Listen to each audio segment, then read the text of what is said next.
Thank you all so much for being here. I have a little bit of business to sort of go over. We're going to do sort of a presentation, and then I'm going to show you my lovely small apartment closet. All right, so I'm going to share my screen. And let's see if we can do this. Perfect. Okay, great. All right, so this is just a little bit of a different intro in terms of my styling sort of history and background. So as you guys know, I graduated from Parsons, started working as a wardrobe stylist the week before I graduated. I've worked with a number of celebrities. I have work that you can find in GQ magazine, TV advertisements that you can find all over TV and mainstream media. But my most rewarding thing is actually working with my private clients. It's a whole other ballgame. So the purpose of Closet Cleanout and Closet Organization is as follows. So through clothing and closet organization, I help clients live their best lives. I help build their confidence through evolving and rejuvenating their wardrobes. By reorganizing their clothes to look like a boutique, it makes life feel less chaotic. I help provide my clients a sense of pride through their clothing and their everyday appearance.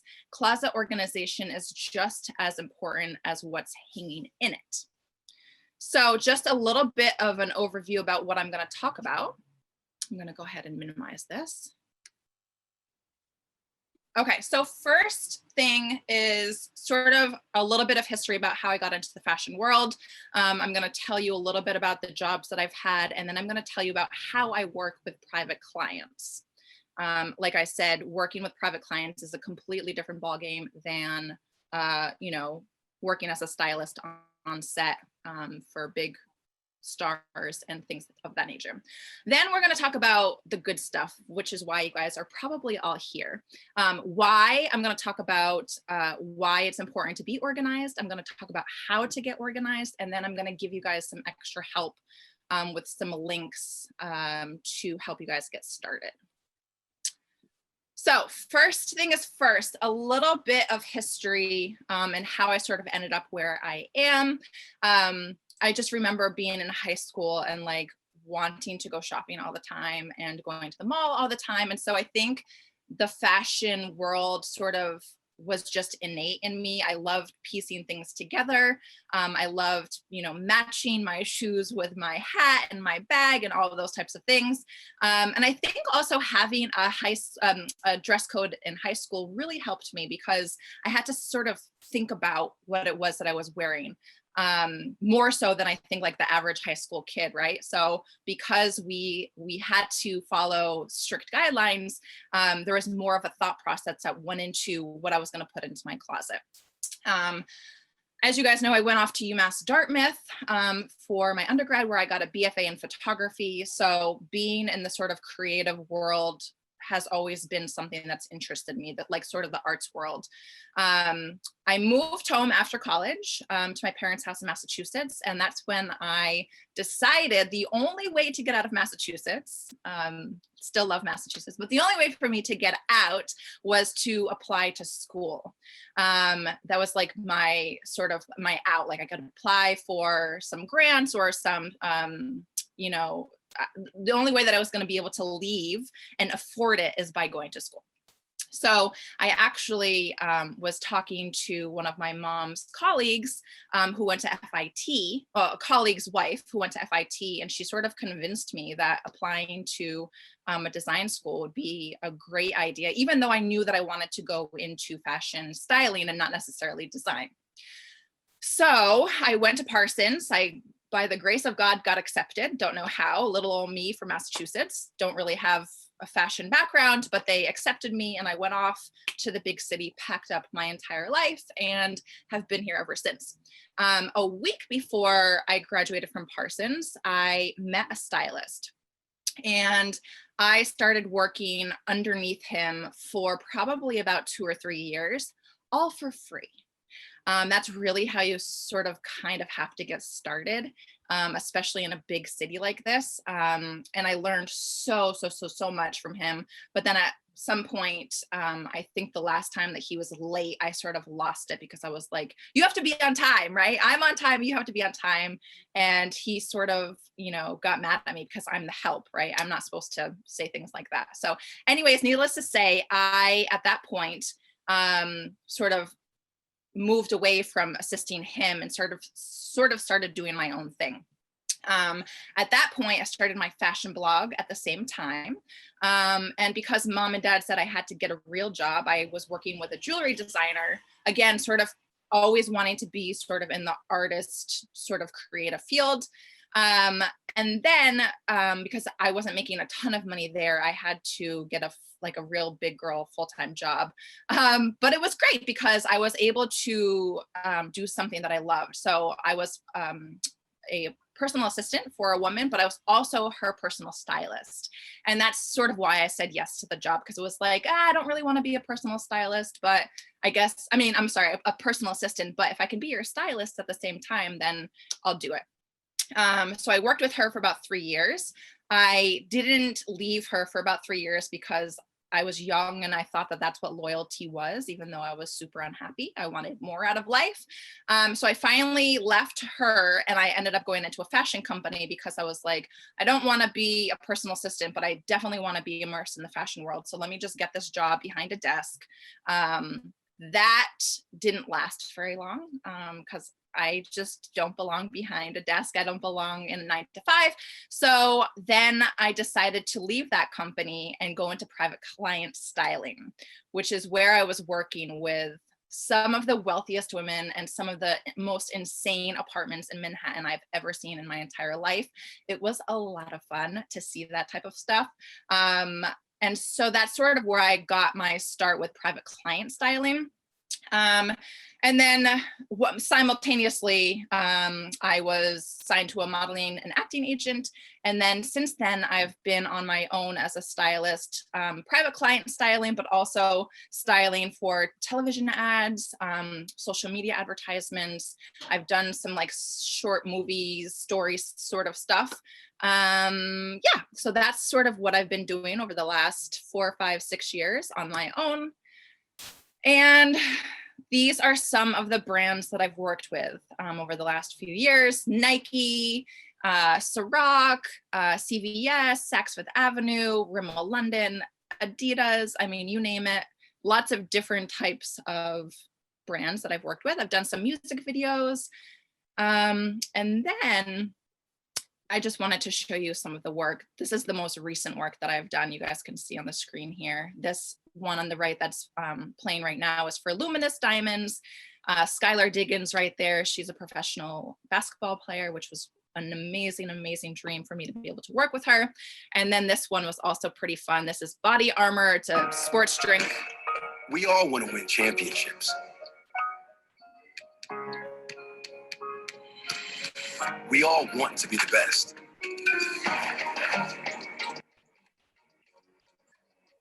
We all want it to be our time.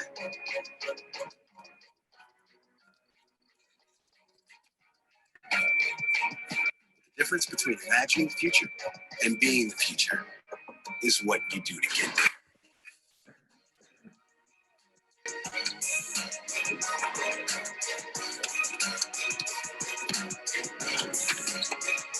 Only you can make it better. All right, so I should tell you, actually, I didn't style every person in that video. I just styled James Harden and all of the basketball people. Not the golf people, not the soccer people, unfortunately, but that was a lot of fun. It was a big project. And all of those kids that you saw playing basketball, I styled those guys as well. And then, okay, so this is how I work with my private clients. So first, most of this is through word of mouth, right? So that's just how I get most of my work, especially with private clients. So somebody could go over to somebody's house and be like, oh my gosh, I love your closet. Or, they see somebody in a great outfit, and usually that's how the conversation begins. Oh, well, I worked with Meredith. She's my stylist, blah, blah, blah. So this is how it works. So usually what happens is we have a consultation. So it's usually on the phone or Zoom, and we talk about what you want to achieve, the goals you want to achieve, your needs, and your dreams, because sometimes we can make those dreams happen and I can sort of make them less dreamlike. Then once the consultation is over, we come up with a date and I come into your closet. So you guys don't really have to do all the hard work. I come in and do it for you. But I do need your assistance in some part. So we will go over every single piece of clothing that you own, every shoe you own, every jewelry piece you own, underwear, socks, I mean, you name it, we go over it, we edit it out. Once that is complete, I do a complete reorganization of your closet. I make it look like a boutique. And then I come up with a list. So all of the things that we sort of edited out, if there's a hole in your closet, let's just say, you got rid of a faux leather jacket that was sort of ratty and tatty, and and so there's a hole there that maybe you need to have another new leather jacket. So we create a list of all the things to fill in those holes. So then once that list is created, I do a shop, whether that be in person or online. I do the big shop, and then what will happen is then I'll bring the clothing back to your place and we'll have a fitting, and you'll try on all the things that I bought, and you'll keep what you like, and then I'll return everything that you don't like and you don't want to keep. And then that's when I go back into your closet and I sort of fill in those holes. And then I create a lookbook, which is something similar to what this photo looks like on the screen right now. A lookbook is looks that I create of things that you have in your closet that you don't know how to wear, or it's not even that you don't know how to wear them, but you're just looking for outfit ideas. And I can go into your closet, even though you may not think that you have anything to wear, and I can sort of create these ideas and these looks for you. I photograph them and then send you a PDF so you can refer back to about how to wear your pieces in your closet. So that's essentially how I work with my private clients. And let's get into why being organized is important.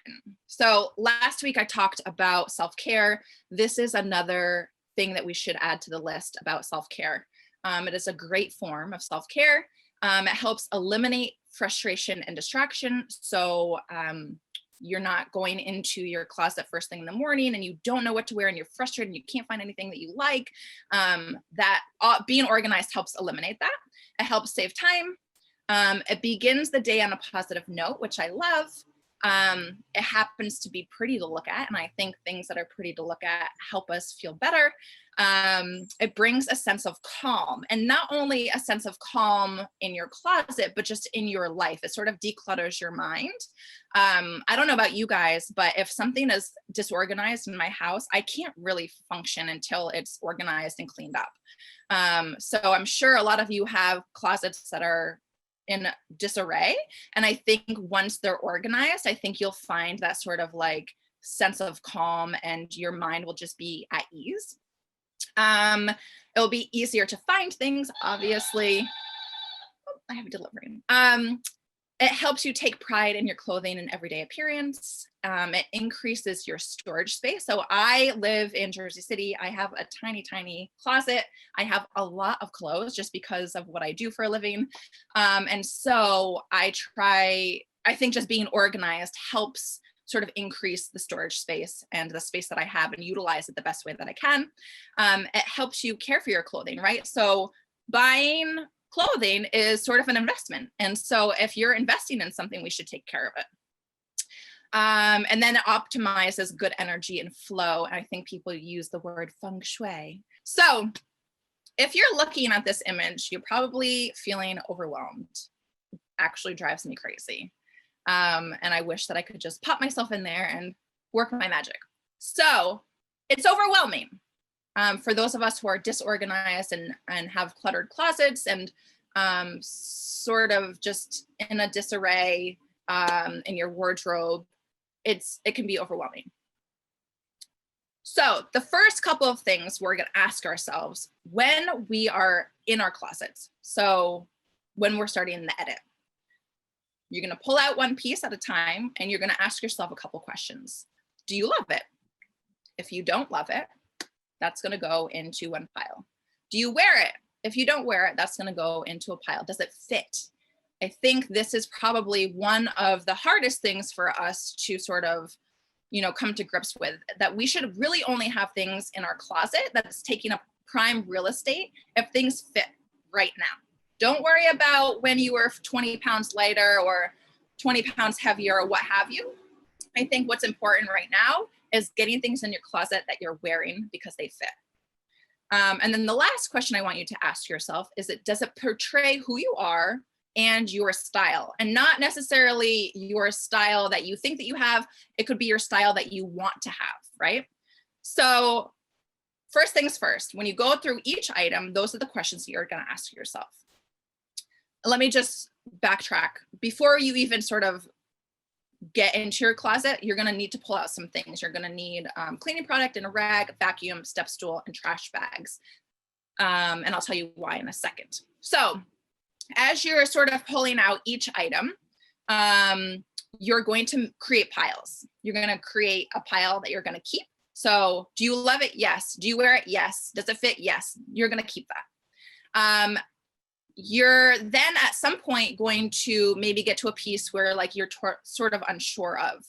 That's going to go in the maybe pile. We're going to reassess that once the closet edit is complete. The third thing you're going to do is, if you don't want to keep it and it's not a maybe, then you have to determine if you're going to sell it, donate it, or throw it into the trash. So the sale pile is going to be name brands, things that are in really good condition, some things that you may be able to get some money for. The donation pile is going to be things that are still in good condition, because we don't want to give them anything, ratty or stained or anything like that. So good condition, you can't make any sort of money off of it. Or maybe you just don't want to put in the effort to try to sell it. So that's going to go into the donation pile. And then the fifth pile you're going to create is trash. So that means things with holes, things that are stained, things that are just have seen just trash. And that goes for everything, including your underwear drawer. So if you have underwears that have holes in it or that are severely stained, it's time to get rid of those and time to get new ones. So does anybody have any questions so far from what I've gone over? Because if not, I can continue on, but I just wanted to see if those sort of things made sense with all of you. I can't see any of you, so just Tammy, if you could just let me know. Yeah, if anybody has any questions, you can put them in the chat. Okay. And when Meredith is done sharing her screen, we'll also go into gallery view and we can all ask Meredith any questions. Okay, perfect. So continuing on, so once we have these sort of 5 piles, you're obviously going to put them into trash bags. So the trash bag will be trash. You'll put them into a donation bag, etc. But from the things that you're going to keep in the maybe pile. So I know that there's one woman who asked about sort of purging sentimental items or gifts. I think that's a really hard thing to deal with, right? And when I work with my private clients, I allow them 3 pieces to keep in their closet. If you have 15 pieces of sentimental pieces, maybe your mom's hand-me-down, or maybe a gift that somebody got you and you just feel like, I have to sort of hold on to it. I think, again, if we're asking ourselves those questions and answering them appropriately, those are the things that can stay in your closet. If you don't feel like they have any sort of, if you don't feel like they don't have any worth of keeping, then we're going to put them into the maybe pile. So once your piles are complete, we'll go and reassess the maybe pile. So now we're looking through the maybe pile. And again, you may put some of those things back into your keep pile, and then some of those things you'll be able to sell, donate, or throw them into the trash. And these sentimental pieces, as we're going over them, you need to ask yourself and evaluate if it's worth keeping. And I think what happens a lot of the time is that we feel guilt around it. And that guilt is just an unhelpful emotion when we're dealing with sort of getting organized and purging. because most often if we feel guilt, we're gonna keep onto it no matter what. So again, I allow my clients 3 pieces of sentimental.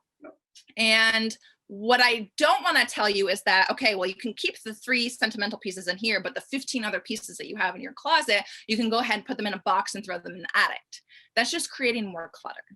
So we really should assess what value we place on these items and what they mean to us and how we can utilize them.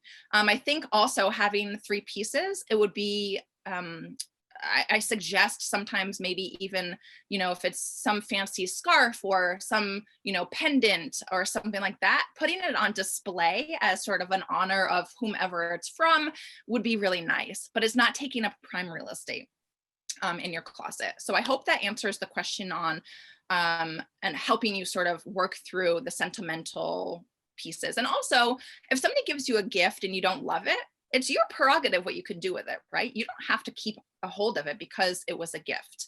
So again, I think sort of asking yourself the questions and then sort of, figuring out what you can do with it. If it was a really expensive thing that this person got you, maybe you can sell it. Again, I think that feeling guilty over it is not helpful.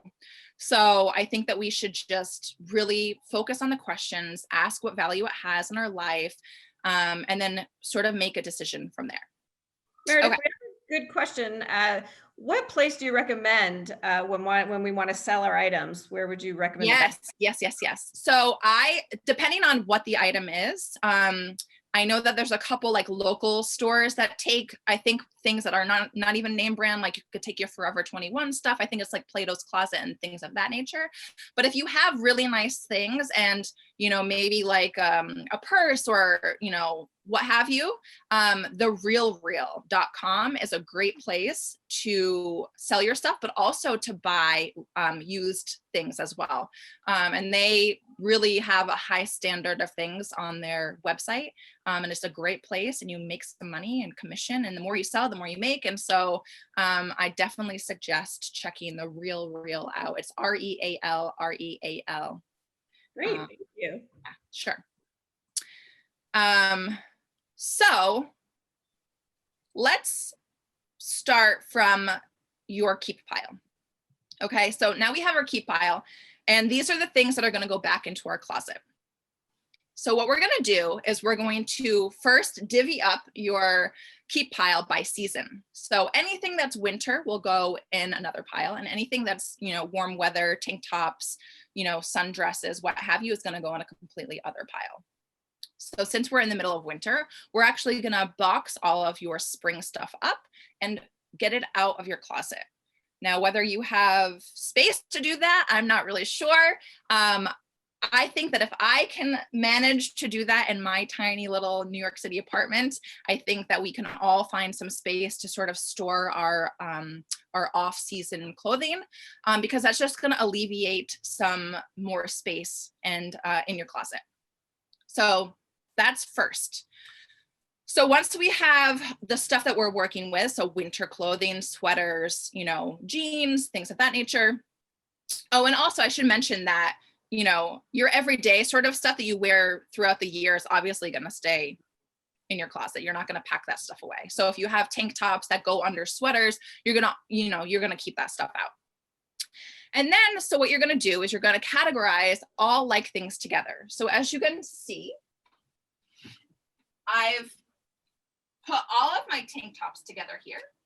I've put all of my tops here, and here. And then I've put all of my pants together here. So categorizing all things together. So we have our tops here, our tank tops here, other tops here. We have pants and skirts together. And then we have jeans and leather pants, and then sweatsuits and things of that nature. But I just wanted to show you that because that's how essentially you're going to think about your own closet, categorizing all like things together.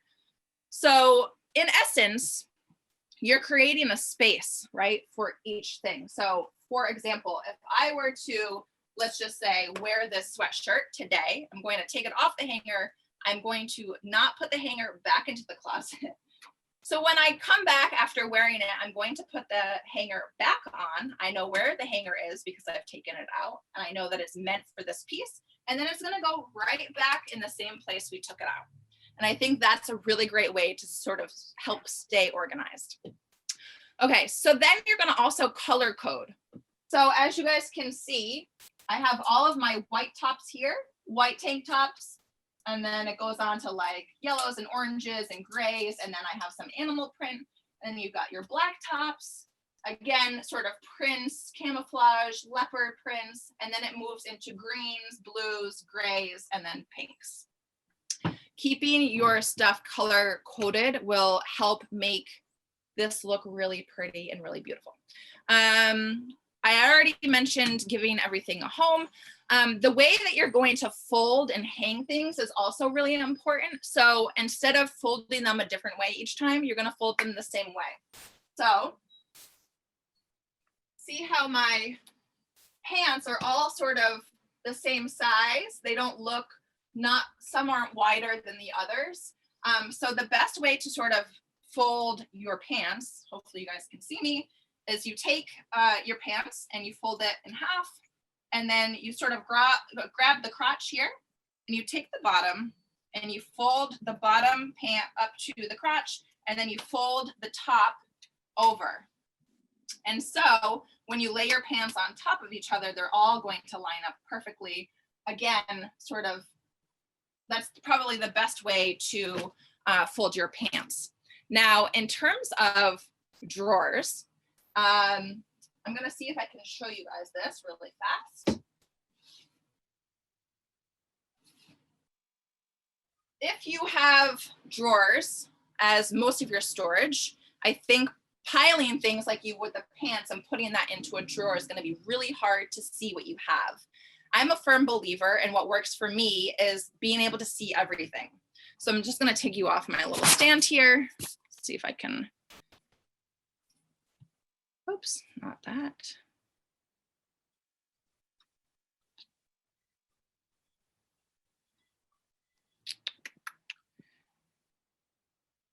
All right, so as you guys can see, this is how you would fold your stuff for a drawer. So that way I have all of my sort of t-shirts and things that I don't want to have folded in a drawer, but I can see each and every single one of them. Okay, same with shorts. These are like my sports shorts, athletic shorts. I have them all folded in a certain way where you can see what you have. Again, because I think what happens is things are piled up, they get lost, you don't know what you have. That way you can't find what you want to wear in the morning. So this is a great way to visually see everything you have. And look at that Williston t-shirt right there. I was just gonna say, I'm like, yep. I'm gonna actually bring you up to my sock drawer just to kind of show you how I color code and organize my sock drawer. So all things, you know, all the same colors on one side, the other colors on the other. And what I actually do is, for instance, this guy, I fold one sock, I'll just show you actually, to make it even prettier. And I don't know how far you guys want to go since I'm not doing it for you, but what I do is I fold one sock inside out, and I have one sock, so silly that I'm showing you guys this, one sock right side out. And what I'm going to do is I'm going to take the inside out sock, and I'm going to put the, you know, just how you normally do socks, but that way you can see what the sock is and you're not seeing all this nasty, you know, stuff on the inside. Again, these are details that you should pay attention to if you want to be super, super organized. And then moving on, I wanted to show you my bra drawer. So this is a great way to stack your bras. That way, again, you can see everything that everything that you have. You keep the bras that you wear most often to the front. And then your underwear drawer. I'm showing you guys some secrets here. I have all of my underwear folded. I have this sort of strapless bra that's in this case here. Everything is neat and organized. So I don't have drawers that have socks and underwear. I don't have drawers that have lingerie pieces and everyday underwear. Everything is separate, everything has a place, and everything has a home. That is a great, great, great way to be able to stay organized. Now, again, if you're tight on space, you certainly can have your socks in your underwear drawer, but I'm gonna have some links that will help you sort of keep those things divided so everything is nice and neat. Let's see, okay. So we went over how to fold things and hang things. Oh, and then I should also mention, when you are hanging things in your closet, everything should be facing the same way. So all of these tops, the front of my tops are facing the same direction. And depending on how big your closet is, it should be like that until about the center. And then what I do is I flip.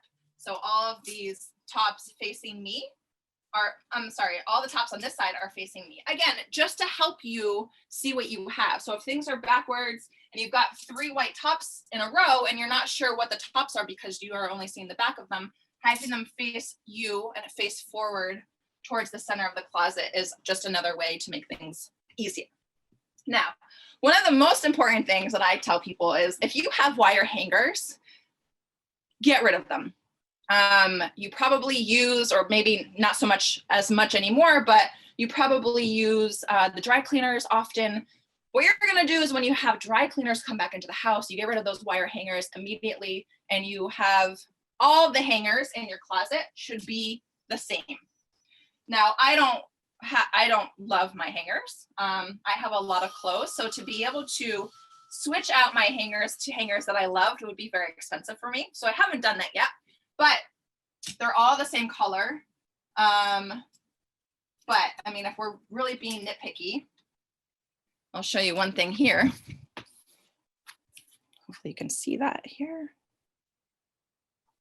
Okay, as you guys can see, there's like this little ridge on this one because I've gotten some new clothing and I've had to sort of go into my back stock of white hangers.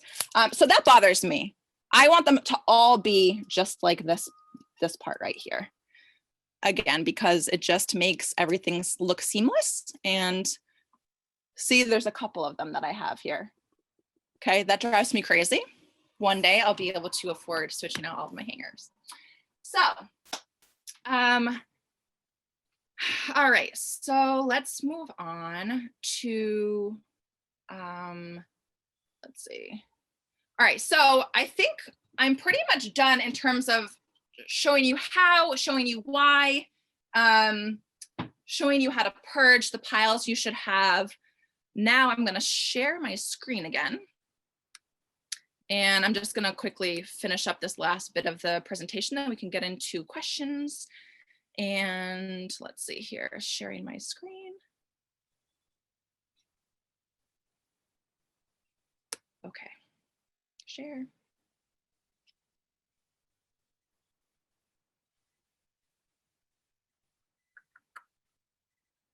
Okay, so I have found some of the things that I feel like has worked best for me.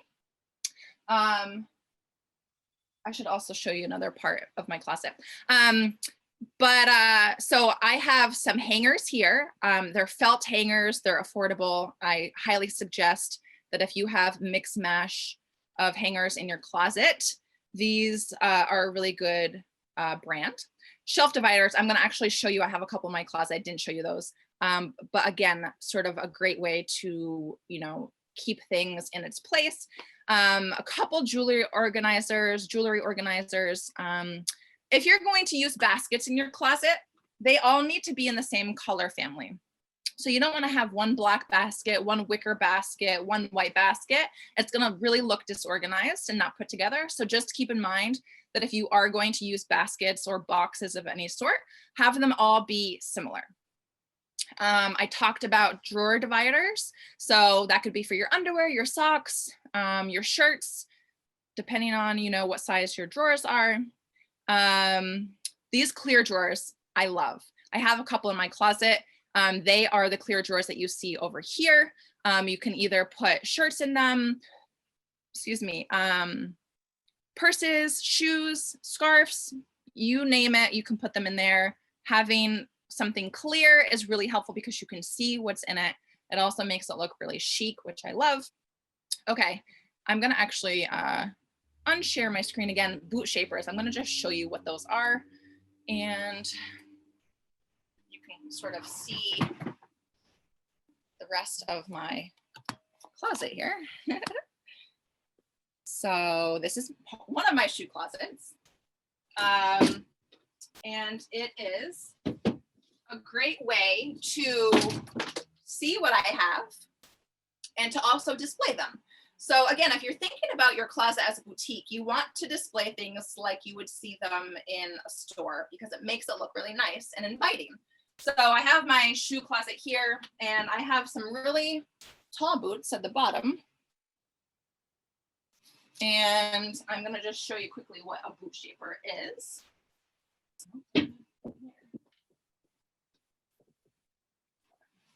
So this is a boot shaper, and they come in, I think, 3 sizes. They come in tall, they come in medium, they come in short. A short one would be for something like this. But you see how, you know, flimsy this boot is? By putting a boot shaper in here, it really helps sort of keep its shape. They won't obviously like be creasing down here, so the longevity of your boots will last. And it also helps with them being able to stand up. Like so. Okay, because if I didn't have it, it would be flopped over and it would be really hard to sort of organize and put them away. That's a game changer, Meredith, right Yes. there. I don't think I have any short ones, but the link that I have here for you guys is to the shorter ones. And so if you don't have tall boots and you have, I'm trying to think of maybe a good example. I guess something like this would be a good example because it's like pretty loose.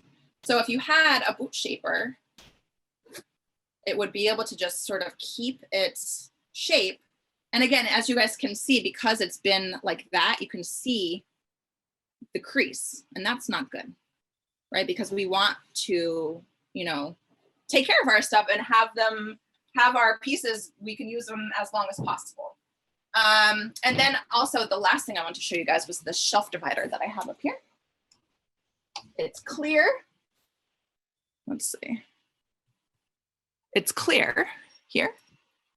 And this is a great way to keep your things in its place. So this is how I have my purses sort of organized. Again, not ideal, but because I have such a small closet, that's just how it's going to be. And these are super helpful because it's keeping everything sort of upright.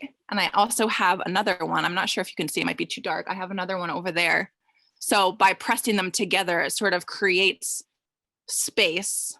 And I just think that these are really useful and really helpful. So also, I mean, this is me showing you guys what I've done. I don't know if you can see that again because it's just so dark in here, but I've added some nails to be able to create some extra hanging space. Again, I'm not sure if you can see that or not, but I do everything I can to get organized in this tiny space that I have. And then one last thing I wanted to show you guys. Oh, the last link that I have on that list is actually purse shapers. So if you have a really nice purse that you've spent thousands of dollars on, such as something like this, probably not a good example because this bag is like, actually it holds its shape really well.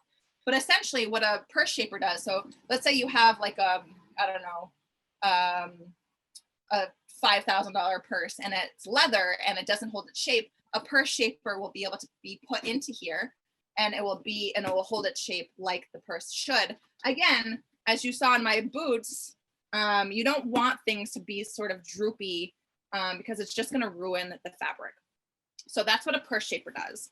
I'm going to take you into my office space. Oh, and let me just show you as I'm walking. This is how I have my hats hung on the wall. It's just a quick nail.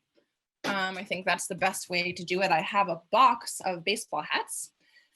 So I wanted to show you guys again, going from our clothing closet to the rest of our lives, everything should have a place and should have a home. This is sort of how I have my makeup organized, and these drawers are really great.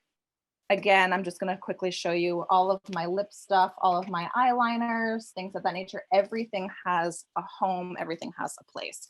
I'm going to just quickly show you my last closet that I wanted to show. And this is my coat closet. These are fall and spring and rain jackets. And then I have my winter boots down there. So again, we're keeping the winter boots all together, rain boots down there, and then all jackets together. And again, I have my denim jackets. I have my leopard and printed pieces here. Then I have my black pieces here, my white pieces there. And then I have like the fun colors over here. And then this is some of my sweaters up there. Again, all color coordinated, folded in the same way. So I think that was all I wanted to show you guys.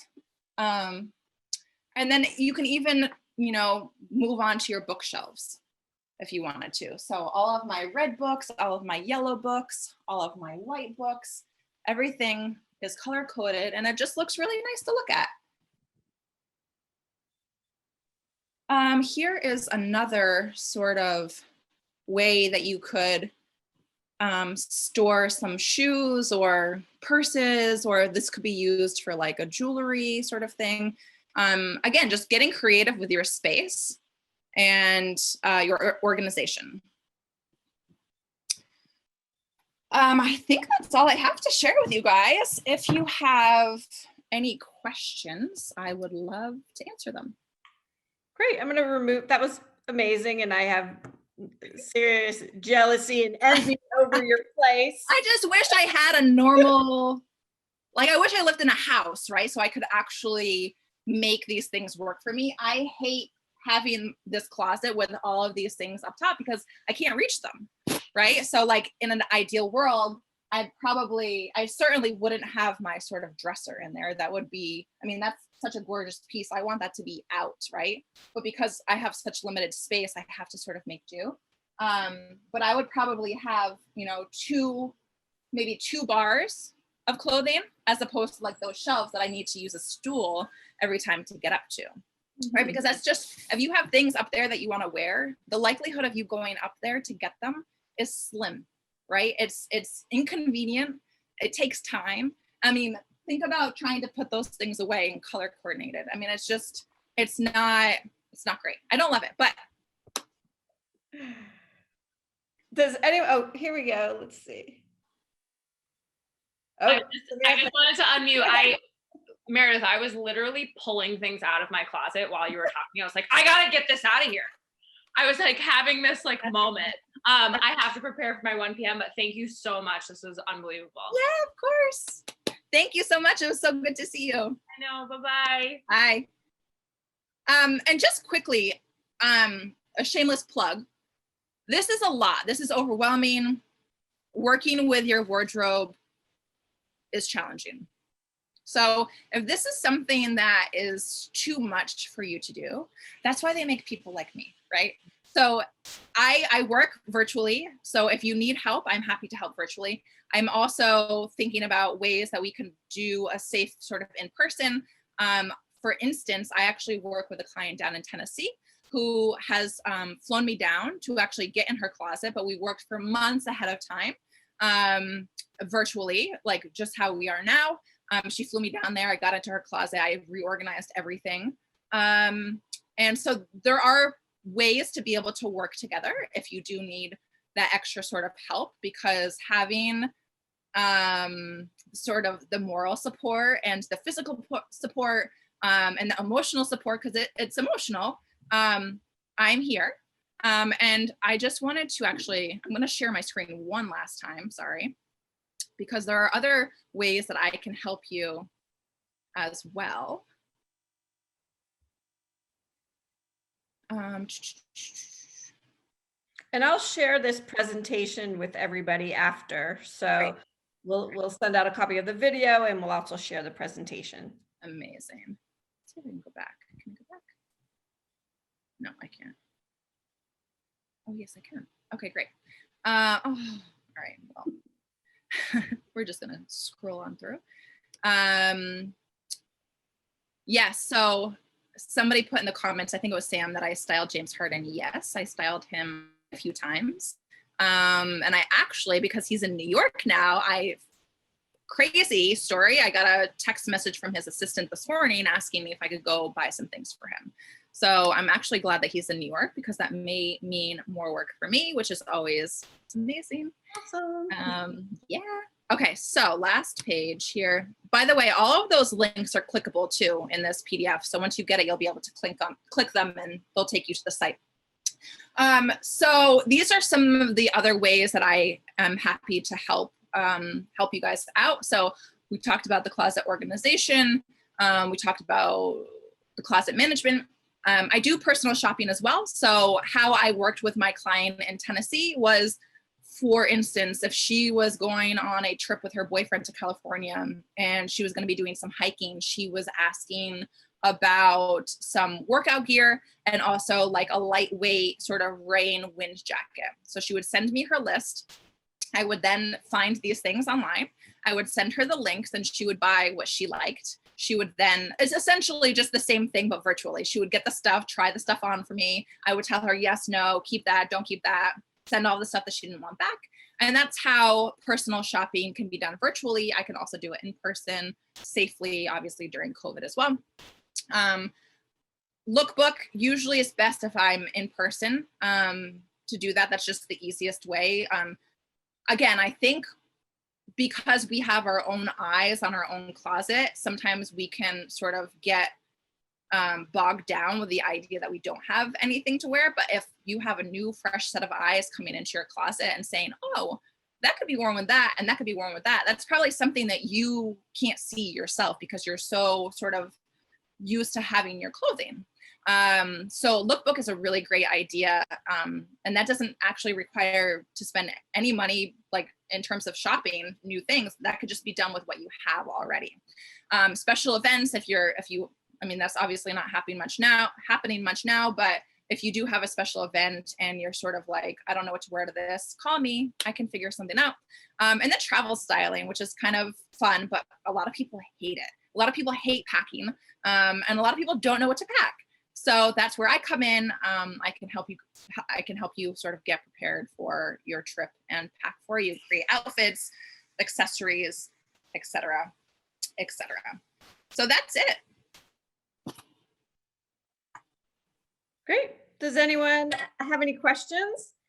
I know I have the most important question. How long should you, if you haven't worn something in your closet and it's been there for a long time, what's kind of like the cutoff of like, I haven't looked at it or touched it in a year or 2 years or? I think it depends on the person, honestly. But if you're looking at like a year or two, a year, maybe it's okay. But like 2 years, you haven't worn it, it's probably time to get rid of it. Good to know. And that's another reason why I love doing this. It's because I'm able to sort of help you make these decisions, right? Because they're hard decisions. It's hard to get rid of stuff. A lot of us think like, oh, well, maybe, one day I'll be able to wear that, or, I've done that so many times. And then it's like, well, if it comes back into style, I also should also preface this by saying like my closet is not like a classic closet, how I sort of style other people. I tend to buy things that are trendy and things of that nature. But when I'm working with somebody, I don't really shop for them like that. And each client is obviously different. But anyways, I say all that to say it's easier for me to make the decisions for you. And so I just think having that extra bit of help to actually say goodbye to something that no longer suits you and you're no longer wearing. Yeah, I think everybody could use a personal assistant to kind of guide us into, no, you need to throw that out or donate. Yes. Yeah. Anyone else have any questions? She certainly has forced her mother to throw many things out. But I have to say, though, that in my profession, in athletics, my wardrobe was sweatpants, sweatsuits, golf shirts, golf shorts. And that was my wardrobe, but she has actually given me some excitement about looking at other types of clothing. And I've always been a very sort of color coordinated. No, wait, time out. she'll have like a bright orange sweater. I love my mom. She wears amazing colors. Bright orange sweater with like, I don't know, a floral pant with orange in it, and then orange shoes. And I'm like, no, mom, it's too much. Yeah, I mean, that's what I was about to say, is that I've started to mix and match things much better, and just is giving me a different eye to look at clothes, even in my advanced age. Mm-hmm. Great. I have a good question. I tend to buy a lot of clothes. Mm-hmm. So what's the rule of keep adding to your wardrobe, but never taking away from your wardrobe? Rule there. If I give this advice, I should probably take it myself, but I don't. So, no, I think within reason, right? It depends on what your style is, and how many. Like if you want like a what's the word I'm looking for? Like a satellite wardrobe where you have, t-shirts. We're gonna get into this next week. T-shirts, blazers, cardigans, jeans, loafers, like that sort of thing. You can only have so much of that, right? When you're buying a lot of stuff, it's generally not those classic pieces that can be styled with everything in your wardrobe. So I think those pieces are absolutely fun to add to your wardrobe. But again, it depends on the person and what you're trying to achieve. But I think it's within reason. Like if your stuff is overflowing in your closet, it's time to get rid of stuff. And it's probably, you need to get rid of stuff before you buy more, if that helps. Definitely helps. Yeah. Any other questions? I think the other thing that Meredith has done well, in my experience, is that when she was younger, name brand was the thing. I mean, that is what she wanted, and she would pay top dollar for it. And as she learned to be on her own and how much things cost, she has really refined that and can go into Target and put together an outfit to die for with a small budget. And I think that's helped me rethink how I buy as well. Yeah, that's actually a really important point, and I can touch on that next week too. I mean, style is all about how you put things together. It's not about where they're from. I mean, you could have a $5,000 shirt and wear it with like the most ridiculous pants, and people think that it's cool because it's like $5,000. It's so silly. It's so silly. Like, you don't have to spend a lot of money to create your own style and to look good doing it. It's a good point. Very good point. All right. Let's see. There is Anne asks, how do you determine your style? Yeah, so I think a lot of it is about your personality. And I'll just talk from personal experience just because I don't know Anne, and I'm not quite sure how I can help you at this point. But in terms of how I determine my style, right? So I determine my style, I guess, in with my personality, right? Like, I'm sporty, I'm edgy, I'm flirty and fun. And I think finding pieces that sort of speak to me in that way. So for example, this sort of wild shirt that I have here speaks to my personality, right? It kind of encapsulates all three of those things. It's like sporty because it's got like a collar. It's fun and flirty because it's pink and it has these palms. And it's a little bit edgy because it's such an eccentric print and pattern. I think that is probably the best way to help, because essentially it's just an extension of your personality, right? You're showing the world your personality through your clothing. And I think that's probably how you can determine what your style is. You can come up with some words. if you are preppy or, I'm trying to think of some things that my mom, like she was sporty for a really long time. She wears a lot of golf clothes because she golfs a lot. So, sporty and comfort, right? I think those are like good words to describe somebody's style. Yeah, and we will definitely cover all of that next week. Meredith has a style session next Wednesday at 12 noon. So we can all ask her all of those great questions then. So if we don't have any other questions, I want to thank you, Meredith. It was amazing. I feel like I need to take the rest of the day off now. I have a lot of work to do. Yeah. A lot of closet clean out work. We'll share this presentation with everybody, but thanks so much, Meredith. Thank you, guys. Thank you so much for being here. I hope this was helpful. And again, reach out with any questions you may have. Yep. Awesome. Thanks, everybody. Have a great day. Bye. Bye-bye.